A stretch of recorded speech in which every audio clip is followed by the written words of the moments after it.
विक्रांत के शरीर में सिर्फ एक्सीडेंट के चोट के निशान नहीं हैं, कुछ और भी पाया गया है। यह सुनते ही मन्नत पूरी तरह से स्तब्ध रह जाती है। उसके चेहरे का रंग उड़ जाता है और उसे समझ ही नहीं आता कि इस सच्चाई को कैसे स्वीकार करे। ऐसा लगता है जैसे उसकी सांसें भी एक पल के लिए रुक गई हों। डॉक्टर गंभीर आवाज में आगे बताते हैं कि विक्रांत का एक्सीडेंट किसी सामान्य हादसे का हिस्सा नहीं था। ब्रेक फेल होना या अचानक हुआ नियंत्रण खोना सिर्फ एक दिखावा हो सकता है। असल में शक यह है कि किसी ने जानबूझकर उसकी गाड़ी के साथ छेड़छाड़ की थी। यह सुनते ही मन्नत के पैरों तले जमीन खिसक जाती है।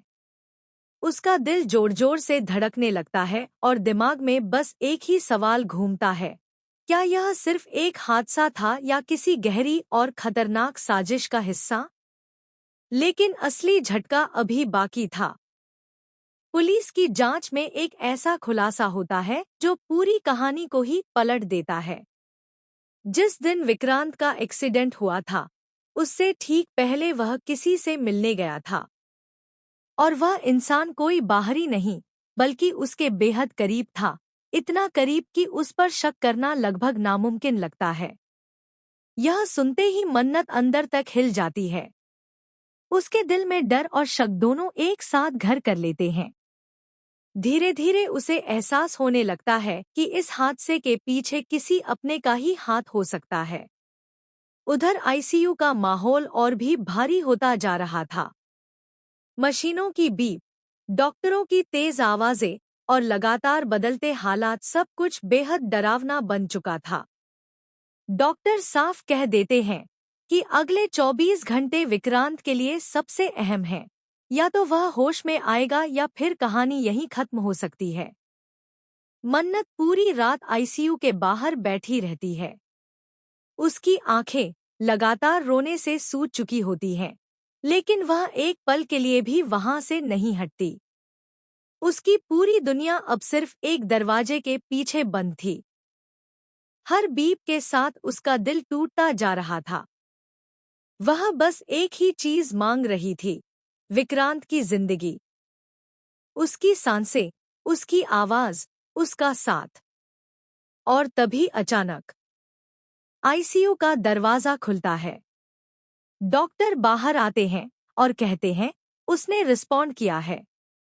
लेकिन कुछ ऐसा हुआ है जो हमें भी समझ नहीं आ रहा। मन्नत का दिल जैसे एक पल के लिए रुक जाता है। डॉक्टर आगे बताते हैं कि जब विक्रांत को होश आने के संकेत मिले तो उसने अचानक किसी का नाम लिया, और वह नाम सुनकर पूरा स्टाफ हैरान रह गया। मन्नत उस नाम को सुनकर पूरी तरह से शॉक में चली जाती है, क्योंकि वह नाम किसी अनजान का नहीं था, बल्कि उस इंसान का था जिस पर सबसे कम शक किया जा सकता था। वही इंसान जो हर वक्त उसके और विक्रांत के साथ खड़ा नजर आता था, वही जिसकी मौजूदगी पर कभी सवाल नहीं उठा। अब कहानी एक ऐसे मोड़ पर आ चुकी है जहां सच और झूठ के बीच की सारी सीमाएं टूटने लगी हैं। क्या विक्रांत का यह बयान उसकी चेतना का हिस्सा था या फिर किसी गहरी साजिश की आखिरी कड़ी? और सबसे बड़ा सवाल, क्या मन्नत उस इंसान की सच्चाई को स्वीकार कर पाएगी जिसे वह अब तक अपना समझती आई है, या फिर यह खुलासा उसकी जिंदगी को हमेशा के लिए तोड़ देगा? क्योंकि अब लड़ाई सिर्फ जिंदगी और मौत की नहीं रही। अब लड़ाई भरोसे और धोखे के बीच की है।